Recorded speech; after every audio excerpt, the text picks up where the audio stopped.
Even though there were still huge inequalities. What inequalities are we talking about precisely? Talking about wages, access the to wage positions gap of has power. nothing to do. The wage gap has nothing to do with prejudice, or virtually nothing to do with it.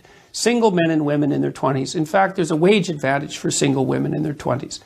So if there's any gap at all with regards to wages, it's a gap between people and mothers. Most of the data in all of the countries, come up to that conclusion that a woman who has the same position as a man. Women and men who do the same job, the women end up getting paid less? Yes. And you control for everything else? No, sorry, the data's wrong. There's at least 16 reasons why men get paid more than women. Men work longer hours. If you work 10% longer hours, you make 40% more money. Okay, men work in more dangerous positions. So there's a wage advantage for working in more dangerous positions. Men are more likely to move as a consequence of being required to by their job.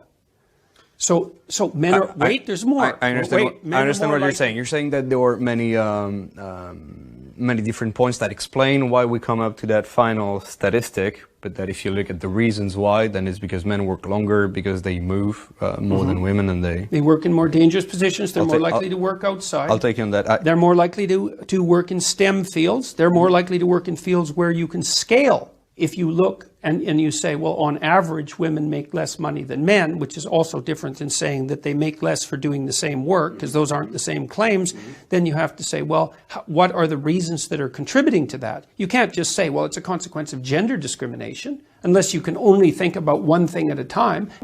On average, men are more interested in things and women are more interested in people. And that's actually the biggest difference we know of psychologically between men and women. And even though men and women are quite similar, all things considered, the extremes make a difference. So you imagine that in order to become an engineer, look, obviously not everyone becomes an engineer. You have to have a particular temperamental proclivity to become an engineer. You have to be extraordinarily interested in things rather than people. Well, most of those people are men. And if you want to become a nurse, well, then you have to be much more interested in people than you are in things. And most of those people are women.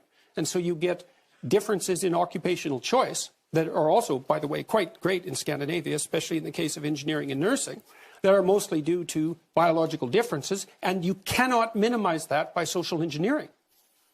So, and it's not a bad thing. Like, look, one of the things you want to ask yourself is that, what is the purpose of setting up a society that offers maximal equality of opportunity?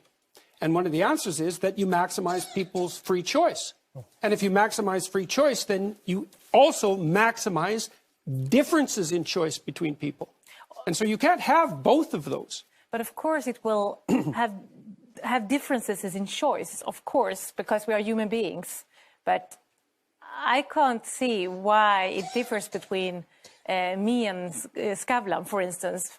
But of course it differs in biological things, but not in choices, because I think more how we raise them, how we live, education, sort of culture, attitudes form a human being, whether or not they are a girl or a boy when they grow up. Mm-hmm. And if I raise my daughter to become a leader, to be self-confident, to have a high education, for instance, I think she will have a good platform to become a civil engineer, to become a CEO of a company, or to become a nurse. Well, that is what people who think that the differences between people who are primarily culturally constructed believe, but it's not what the evidence suggests.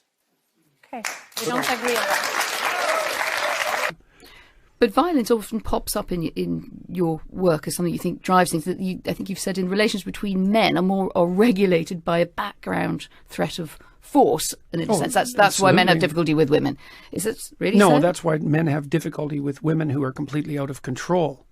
But who should control women? Well, other women themselves, men, society, just like everyone is controlled. I mean, you're controlled by society, I'm controlled by society, and thank God for that. I mean, funny. I mean, you described yourself as a liberal earlier, and I think a liberal doesn't think that a society controls women or men. Well, let's say regulates. I'm a psychologist as well. But what is it out to control a woman? What is this creature? How do we know when we met one? Well, I'm sure that you've met women in your life that acted towards you in a bullying and detestable manner, it's very difficult for women to cope with that because they don't have any real recourse. And female bullying can be unbelievably vicious, and usually that takes the shape of reputation destruction, innuendo, and gossip. It's well documented. It's very difficult to defend. No, men do it too, but men no. But sorry, the patterns, disproportionately women, in your view, or not? Sorry. Yes, disproportionately women. That's what the data indicate. I mean, if men Where is the data on innuendo and gossip? Well, it's among antisocial behavior among adolescents. It's a well-documented field. So, because people look at aggressive and antisocial behavior in women and in men, and in women it tends to take the expression of innuendo, gossip, and reputation destruction, and in men it tends to take the form of outright physical aggression. There's a whole literature on that. It's not a surprise to anyone. This has been known for 30 years.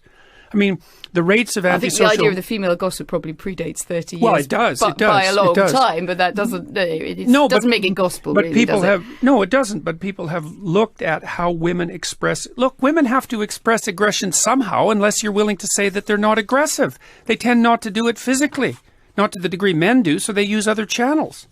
And what other channels are there other than physical aggression if you're going to be aggressive? Well, you go after people verbally.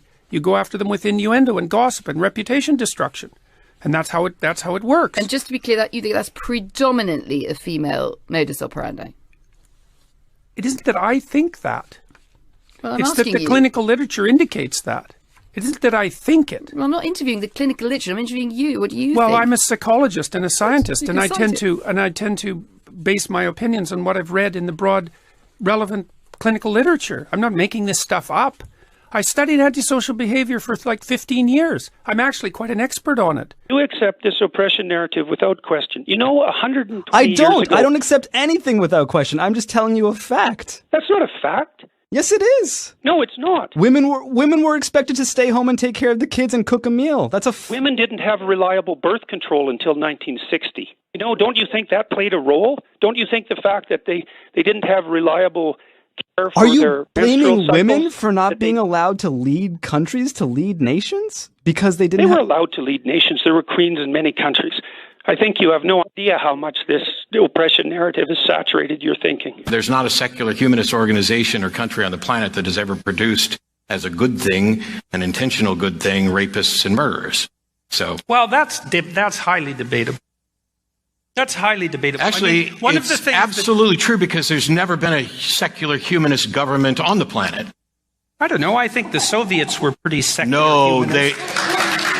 Then, I know with all due apologies, you do not know the first thing about what secular humanism is. You should read the secular humanist manifestos, because what happened in Russia and communist countries was an institution of a religious-like structure centered around an individual and forced atheism, none of which is consistent with humanism. You talk about, feminizing men. It almost sounds derogatory. It's almost as if you're saying that to be feminine or to express any sort of femininity is actually inferior to masculinity. And I think that is a huge problem even within the language that we use. When you say, don't be such a girl, don't be such a pussy, the greatest insults that men can give each other tend to have feminine origins, like, as I said, pussy or faggot, or anything like that. And I think, again, that speaks to a very systematic inequality between the genders. And you attributed the rates of mental illness among men to their inability to express, say, sentimental emotions. Well, and I don't think there's a shred of clinical evidence to support that stance. No. Well, I don't think there's a shred of evidence to support that stance. The kind of violence, for example, that Lawrence is discussing is a consequence of competitive violence among young men as they move I think there towards. is some evidence that men find it difficult to talk about things, and that and they also ways in which you can help young men to talk about things. And that's the evidence for the differential rates of mental health suffering. I also don't think when you're talking about things being so innate. Judith Butler would have said that, gender is a construct, that gender is a performance. Well, Judith Butler doesn't know what she's talking about in the least, so I don't accept that. That's interesting, but she's no scientist, she doesn't know the psychological then if you look at someone like Cordelia... But also that, I'm not a fan of the idea that the most fundamental orientation that a person is likely to have in their life is career. I don't believe that's true for most people. I certainly don't believe it's true for most women. And I think the evidence supports that claim quite straightforwardly. So, however, it is the only thing that you get paid for under capitalism. Right? Man, live. But that's How can true. you say something like that? It's so cliched. Well, it's so painful to hear that. It may be cliche, but it nonetheless is true, right? Look, Women do more, it's not much capitalism. more. Well, for God's sake. It is. No, it isn't. You have to invest into a child for 18 years before they have any economic utility. It's a consequence of delayed economic utility. We don't know how to monetize it. It's not a consequence of capitalism. It's a consequence of the fact that human beings have an 18-year dependency. How do you monetize that, even in principle? Well, we don't know. Well, we actually have a quote of you about your opinion on gay marriage and regarding gay marriage in Australia, and you've said, quote, "I would be against it if it was backed by cultural Marxists because it isn't clear to me whether it will satisfy the ever-increasing demand for an assault on traditional modes of being." But don't you think that opposing gay marriage just because it was it's also in the agenda, as you say, of cultural Marxists is problematic, and it's kind of against your principles as a principally liberal person? I said if.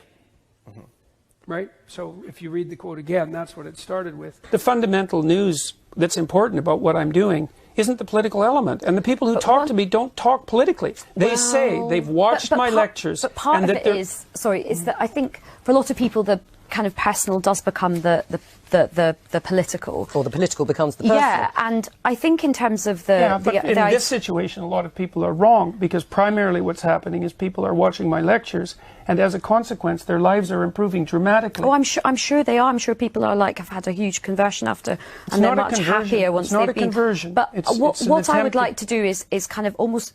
I think at the moment, the discussion about feminism is very divisive, and sometimes it can sort of be like, okay, men have to lose and women have to gain. Actually, everybody has a lot to gain by greater equality. Now, whether you get the equality of outcome that you want, I think only time will tell. But certainly, equality of opportunity is very important. And actually, a lot of men would benefit from that. So I think a lot of men are having a lot of crises at the moment in terms of mental health, suicide issues, their own sense of identity, because I think some of the stereotypes put on men are quite limiting for them as well. I think they make men quite unhappy as well. The devil's in the details with regards to equality, because I'm an advocate of equality of opportunity. But I think the idea outcomes, that's an appalling doctrine. Why? All right. Well, because you have to produce an unbelievably potent bureaucracy to make the ever greater and ever finer distinctions that are necessary to enforce equality of outcome. How many group differences are you going to equalize across? Is it just gender and sex? How many genders? No, gender and ethnicity? How many genders? How many ethnicities? How many races?